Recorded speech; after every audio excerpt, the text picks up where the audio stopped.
Minule si Honza objednal traktoristu Tomáše a s jeho pomocí zoral kus louky patřící k malé farmě. Jinde totiž pole udělat nešlo. Teď je třeba rozoranou louku srovnat talířovými bránami. Za pomoc při úpravě pole a pronájem traktoru Honza zaplatí celkem 2100 korun. Díky moc, že jsi přijel opět. Co budeme dneska dělat? Dneska bychom zkusili to pole drobátkou urovnat, rozřezat si vlastní brázdivost, ty drny a připravit si to na jaro. Setí a sázení. Jasný, čili tohle jsou talířové brány? Tohle jsou talířové brány, s kterými to pokusíme tak nějak dát do pořádku to pole. Budeš jezdit sám? No tak jo, mně se to minul moc líbilo, tak já rád. Jak to budu pouštět hluboko dolů, ty brány? Hluboko, tady to jsou samozahlubovací, takže si budeš maximálně regulovat tu hloubku toho záběru a to je tady tou pákou. Ovládání to ramen hydrauliky. Já předpokládám, že když se budu otáčet, tak je musím úplně nějak určitě, zvednout, když se budeš otáčet, tak to zvedáš do maximální polohy, přetočíš se a zase spustíš do záběru. Jenom se nepřevrátit. Práce s bránami se od orby pluhem trochu liší a tak Honza alespoň získá další zkušenosti. Teď budeme jezdit tak dlouho, tak intenzivně, až se nám podaří tu drnou, tu brázdu, tu skývu rozřezat a urovnat pozemek a nějakým způsobem ho skulpturnit. Takže mám furt jezdit tam a zpátky?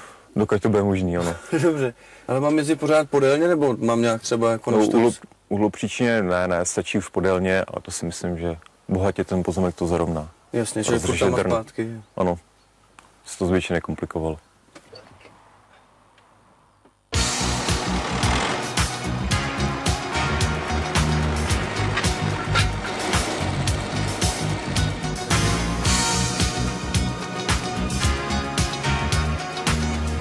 Chcem tady pěstovat brambory, chcem krmnou řepu, nějaký krmný kedlubny asi a zkusíme kukuřici, nevím, jestli půjde. Ještě se musím poradit taky.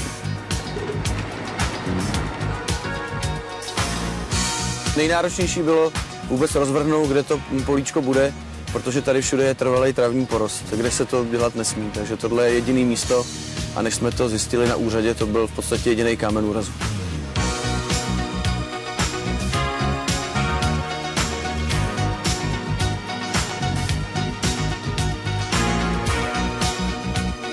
V tuhle chvíli je pole zoraný a zavláčený bránama talířovýma, takže teď bude čekat přes zimu, aby ta tráva, co tam je zahrnutá, aby vyhnila a na jaře budeme pokračovat.